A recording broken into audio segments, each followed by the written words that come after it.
The assistant half rose from her desk, voice clipped with protocol. I'm going to have to stop you there. That office is reserved for executive leadership. But Danica didn't slow down. Her heels clicked once on the marble floor. She reached the door labeled Chief Executive Officer. Turned the handle. Walked inside. Click. The door closed behind her. Soft. Final. She crossed the room like she belonged there. Adjusted the chair. Saturday. Calm. Composed. Complete. Through the glass wall, for senior managers stopped mid-conversation. One pointed. Another's mouth opened in shock. Danica didn't react. She tapped the desk, then met their eyes. Is there a problem? Her fingers rested on the nameplate, now bearing her own initials. The silence didn't just hang. It cracked, because they all remembered exactly what they told her 2 weeks ago. Stay in your place. They didn't know. That place was this one. Danica Miles had been at Fairhaven Industries for just under 3 years.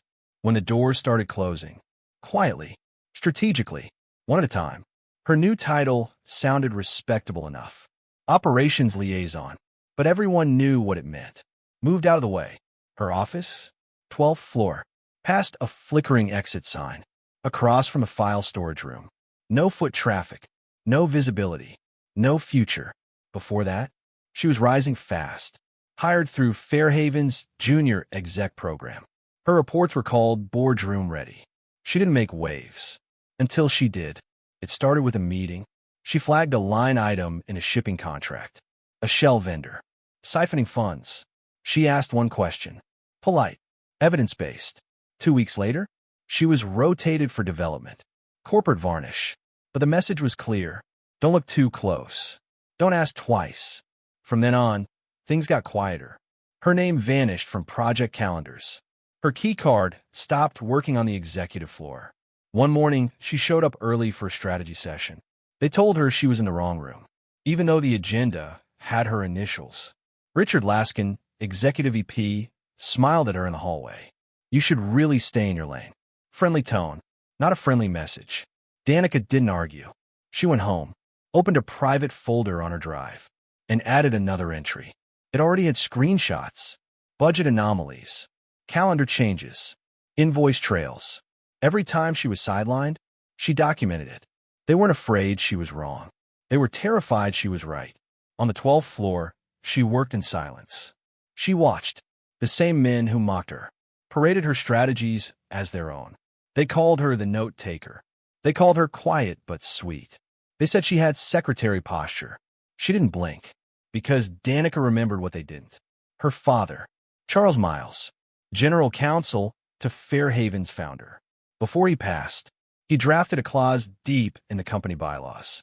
If ethics violations occurred during a financial review, any employee with certified ethics credentials could be elevated to interim executive authority until further board notice. Only one employee qualified. Danica. She never planned to use it.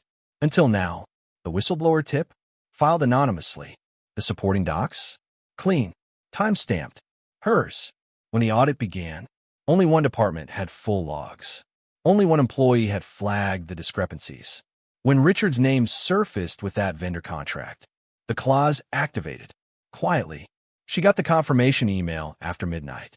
Per Policy 17.4, your authority has been elevated to interim executive. The next morning, she wore black. Rode the elevator past every floor they said she didn't belong on. Walked straight into the office that used to lock her out. She didn't knock. She didn't ask. She stepped inside, because this time, it was hers. If the executive floor had a pulse, it skipped when Danica entered Tuesday's board meeting. Not with a clipboard, not with coffee, but with authority. She didn't introduce herself. She didn't need to. Her badge unlocked the door. Her silence filled the room. The reaction? Stiff. Brows lifted. Pens froze. One VP blinked like she'd entered the wrong movie. But Madeline Crane, the board chair, simply gestured. Ms. Miles, please. Richard Laskin didn't smile. He sneered. This must be some mistake, he said, syrup slick. We're in the middle of a strategic review. Surely this isn't the moment for symbolic shuffling. Madeline didn't flinch. Richard, the clause was triggered properly.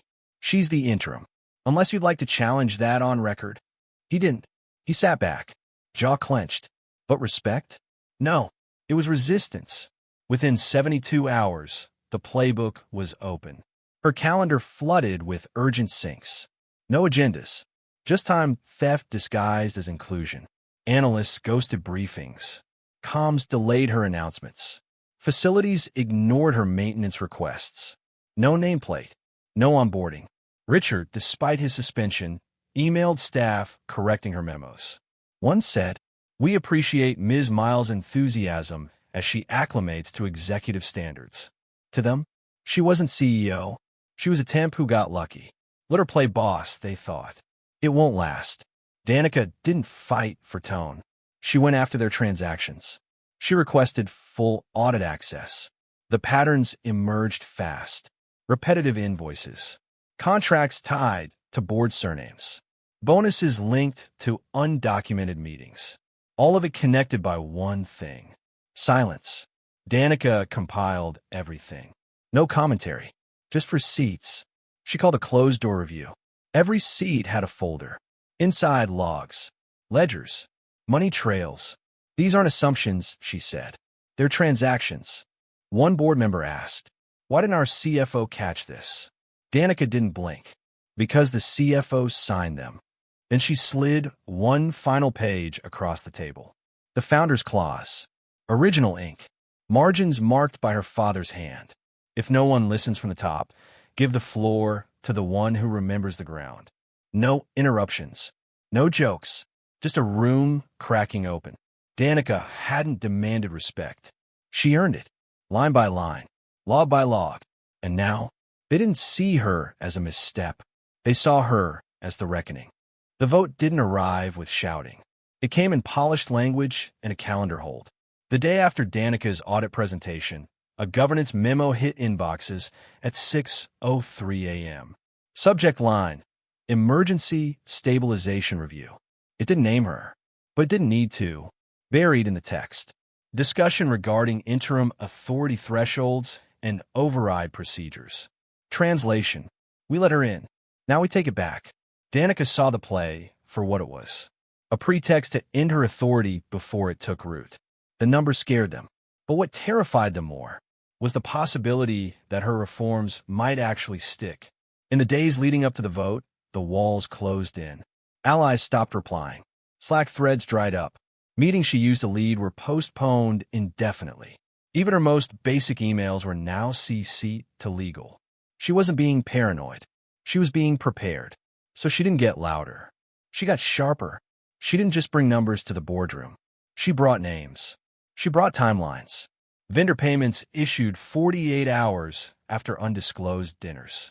Promotions derailed after HR complaints were filed. Budget lines signed off during meetings that never appeared on record. And she brought witnesses. For former employees. All women. All pushed out without cause. All paper trailed. Their affidavits weren't emotional. They were surgical. One of them read aloud. My performance metrics were perfect. My only mistake was being vocal. On the morning of the vote, the boardroom didn't feel like a strategy session. It felt like a trial. Danica entered carrying a folder and a flash drive. No slides. No pitch. No preamble. "Before you vote," she said, voice steady, "you deserve to see the cost of staying silent." Click. Slide 1. A flowchart connecting 3 shell companies with overlapping owners. Slide 2. A travel log contradicting 4 reimbursement reports. Slide 3. A salary gap graph, not just showing disparity, but preference. Final slide. A quote from an internal memo, year unknown, signed by the founder. "When ambition outruns integrity, our foundation cracked from the top."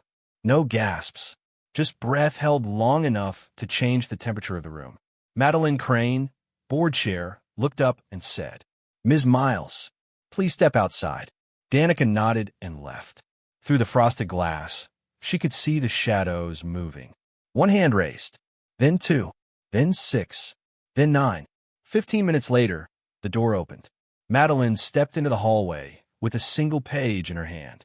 The board confirms continuation of interim executive authority pending full audit closure.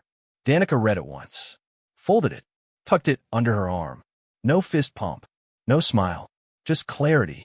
She re-entered the room. Richard's chair was empty now. The others avoided her eyes. She didn't need their eyes. She had their attention.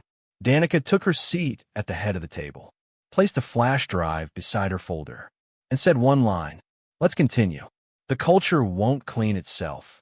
There was no press release, no company-wide announcement, no balloons, just movement. Danica didn't start with speeches. She started with paperwork. First target, vendor contracts. Every deal signed over the last 5 years. Pulled, printed, audited. 32% flagged. One consulting agency had no website, no staff, no tax ID. Another billed 5 figures monthly for executive alignment coaching. Same invoice, 18 times. Danica canceled both by noon. By dinner, she had already reallocated the funds toward real development, communication training, ethics coaching, leadership access for mid-tier staff. Next, HR performance reviews. For years, they'd been used as silencers. Weaponized phrases like, "not a cultural fit," "lacks executive presence," "needs polish," all code for, "not like us." Danica scrapped the old template, replaced it with metrics that were measurable, transparent, equity-centered. Leadership was now a demonstration, not a vibe. Of course, the resistance came fast. Civil, polished, backhanded. These changes feel extreme. We don't want to lose our executive identity. You're moving too fast. Danica responded simply. If fairness feels extreme, the problem isn't the pace, it's the foundation. Then she reopened the complaints portal, the one that had quietly been disabled during Richard's tenure. It flooded. Anonymous reports, receipts, screenshots. One from Kira, a junior analyst. Block promotions. Male-only mentorships. The excuse? Team alignment. Danica reviewed the case. Cross-checked evaluations. Saw the pattern. He was removed within 48 hours. Kira received an apology. In the role she had earned months ago. Word traveled fast. Danica wasn't cruel, but she was watching. And watching? That was new. Still, she knew the truth. She wasn't permanent. Interim meant every move was a clock ticking. So she didn't waste time. She commissioned a full-scale policy audit, department by department, blind submissions only. Each executive had to document a full year of decisions. What was done? Who benefited? What alternatives were considered? No narratives, just actions. Some came back thoughtful. Some came back defensive. Danica didn't need perfect. She needed honest. Fairhaven didn't need new faces. It needed new standards. So she launched a pipeline, open to everyone, from a mailroom to marketing. She called it the Ground Floor Initiative. When the portal opened, it crashed from too many applicants. When asked why she named it that, Danica answered, "Because some of us started down there, and we remember what it felt like when no one held the ladder." The room went quiet. Then it filled. Danica didn't need applause. The systems were clapping now. The culture didn't shift with a banner. It changed in a blink. A sentence. A silence. Danica was riding the elevator when Tomas, a junior data tech, the kind who kept his eyes on his shoes, held the door and said, "Your ground floor sessions made it easier to speak in meetings."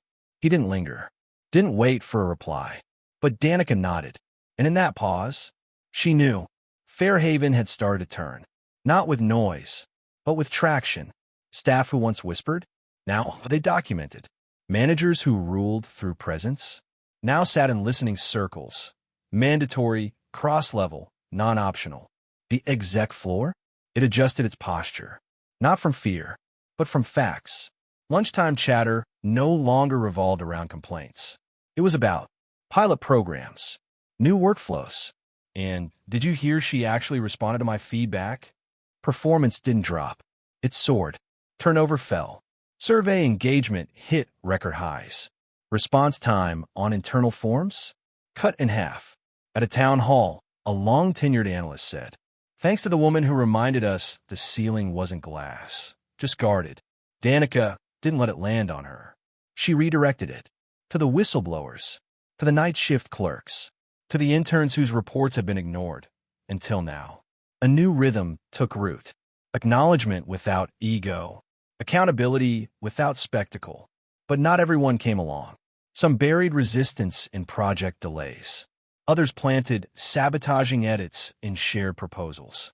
A few smiled in meetings, then whispered in back channels. Danica didn't name them. She just made the system visible. Transparent reviews. Public KPIs. Anonymous escalation lines with actual follow-up. The holdouts? They weren't fired. They just faded. No check-ins. No assignments. Just absence. And their desks stayed empty. The board noticed. Not just the metrics, but the tone. Clients returned. Dormant partnerships re-engaged. Investors reappeared in meetings they'd long ignored. And from Madeline Crane, the board chair, came a one-line email. Now they see what we saw. Danica didn't reply. She was busy prototyping her next move. A program where mailroom interns could shadow compliance officers. She called it audit rotation. No more gatekeeping. No more closed doors. At the next all-hands, someone asked, "When will things go back to normal?" Danica paused, smiled. Soft, sharp, clear. "We won't," she said, "because normal was when people like me were told to stay in our place. This is what better looks like." And this time, the applause didn't just fill the room. It traveled. The announcement didn't come with confetti. No ceremony. No loud email chain. Just a subject line. 6:48 a.m. Plain text. Subject: confirmation of executive appointment. D. Miles. 6 lines. No asterisk. No interim. No qualifiers. Just this. Danica Miles is now CEO of Fairhaven Industries. When she walked through the building's glass doors that morning, the changes weren't huge, but they were real. The front desk manager stood straighter. The receptionist, who once forgot her name, had coffee waiting. Black, no sugar. Just like always. Someone in accounting looked up, nodded, and said, "Good morning, Ms. Miles." She didn't correct them. She didn't have to. The elevator ride? Silent. No buttons pressed. Everyone knew where she was going. But the moment that stayed with her was the desk. Her desk. On it, a freshly polished nameplate. D. Miles, Chief Executive Officer. And next to it, a folded sticky note with one line of looping handwriting. "You earned this. MC." Madeline Crane had retired the week before. No headlines. No LinkedIn post. Just a one-line farewell email. Mission fulfilled. The note was a real goodbye. Danica held it for a long, long moment, then slid it into the drawer, closed it, turned to the window. The skyline was wide, crisp, even sterile, but she remembered every floor below. The 12th floor, where her badge stopped working. The hallway, where they laughed at her secretary posture. The elevator, where someone told her to stay in her place. She had. They just didn't realize. Her place was here. Her first official act wasn't a restructuring, wasn't a staff cut. It was repair. 3 employees, forced out under Richard's regime, received back pay. She hand-delivered the apology letters. Then she greenlit a mural, painted by janitorial staff and HR interns. A stairwell wall once blank. The mural? A ladder. No top rung. Just hands, reaching up, pulling others forward. At the base, "We rise because someone held the rung steady." Anonymous staff submission. Some execs rolled their eyes, called it sentimental. But others? They paused. They looked. Some even touched the mural on their way up the stairs. A week later, a letter arrived. From Richard Laskin. No apology. Just a single sentence. "Underestimated you." Danica smiled. Not a spite. Not for revenge. But because one sentence was too small for the size of the truth. She shredded it. Didn't even watch it disappear. She had better things to do. That same week, Fairhaven's new leadership pipeline launched. It didn't ask for resumes. Didn't care about Ivy League degrees. Only one question. Have you ever been told to stay in your place? If the answer was yes, you moved to the front of the line. Danica's seat wasn't up for debate anymore. It was sealed, not because she demanded it, but because every time they tried to erase her, she left receipts in her place. That afternoon, Her assistant knocked gently. Do you need anything before your next meeting? Danica smiled. Yes. Bring me a copy of the org chart. 5 minutes later, it sat on her desk. She opened it, scrolled to the top, circled her own name, not to gloat, but as a reminder. This story was never about the seat. It was always about the table. And now, she owns it.